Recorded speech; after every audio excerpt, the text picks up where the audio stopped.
Doctors of Reddit, what made you say how the fuck is this person still alive?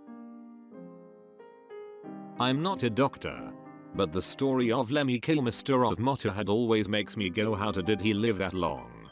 Basically he smoked every day since he was about 11.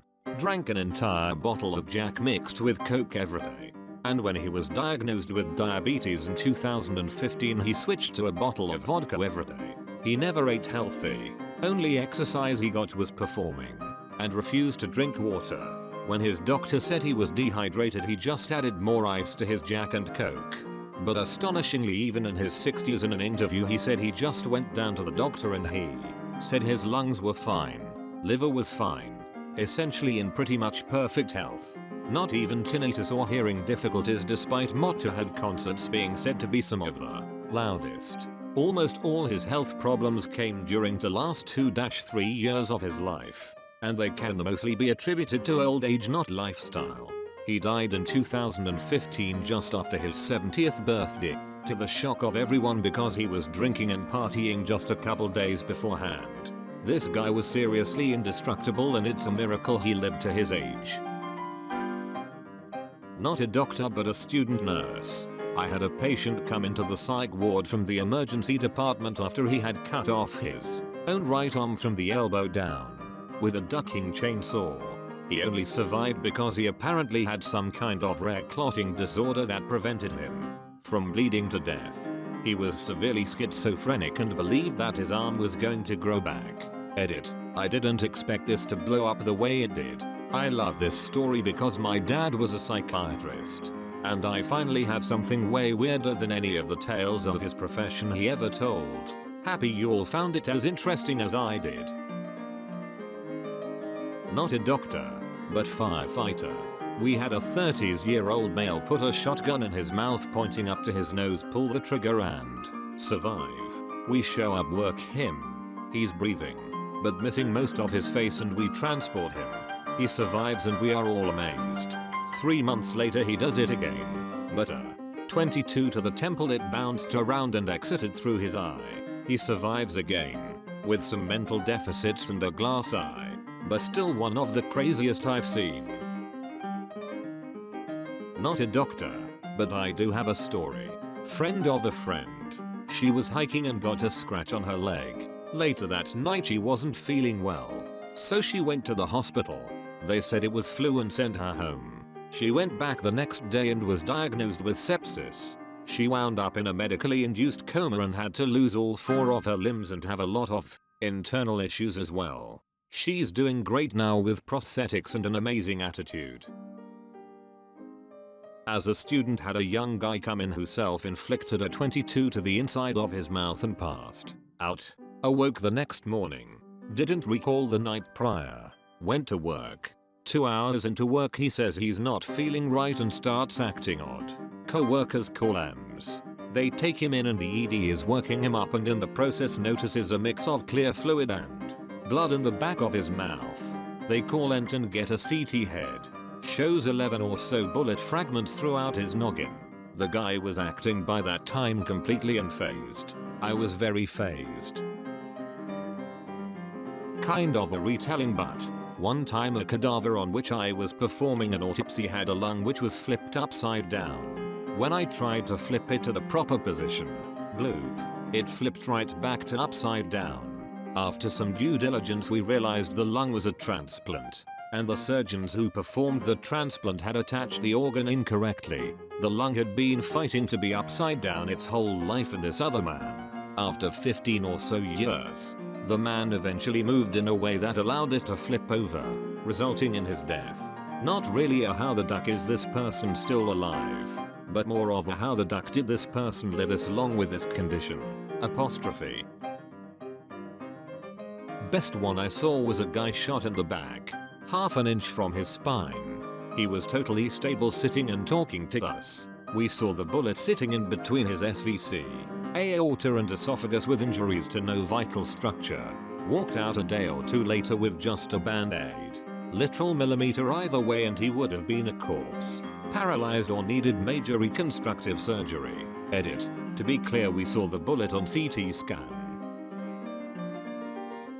A few years back my wife was doing clinicals at the local hospital while still in school and a guy came in with a blood sugar of 9, and he was totally conscious lucid.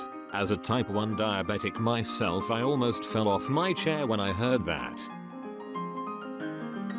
15 years ago my mum dated a guy who had both a brain tumor and leukemia.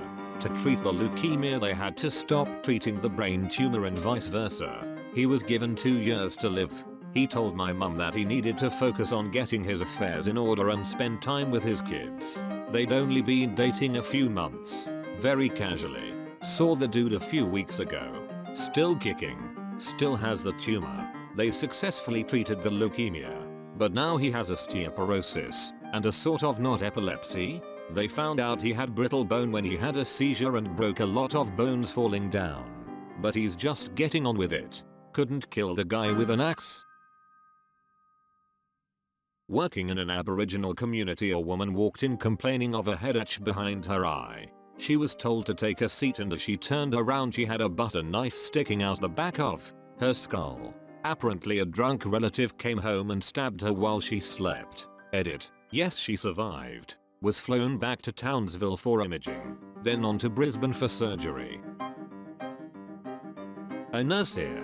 The one that immediately stands out in my mind was the diabetic who was, of course, non-compliant with her regimen and came in feeling like crap because her blood sugar was high. How high? Try just below 1,300.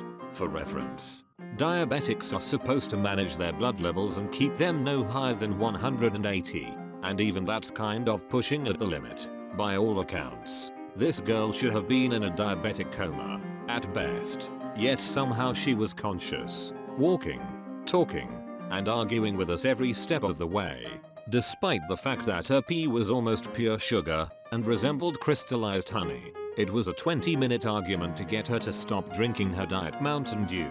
She firmly believed that the fact that it was diet meant it was fine. Her blood was syrup. How we got enough to run blood tests was a minor miracle in itself. She kept complaining and asking for snacks and junk, and she was not a pleasant person at all. Obviously, she gets to go up to the ICU. 20 minutes after we get her up and transferred, she walks out of the hospital. Why? She was mad that they only would give her water to drink. Priorities, I guess. Haven't seen her since, but I still wonder about her from time to time. Not a doctor, but worked 7 years in an inpatient psych ward. Had lots of alcoholics come in. One came in drunk but walking. His back when tested was 68. He was awake and mostly walking. Another man took a circular saw to his inner thigh. Got 1.5 and all the way across. Somehow missed the femoral. Crazy bastard lived and had a sense of humor on day 2.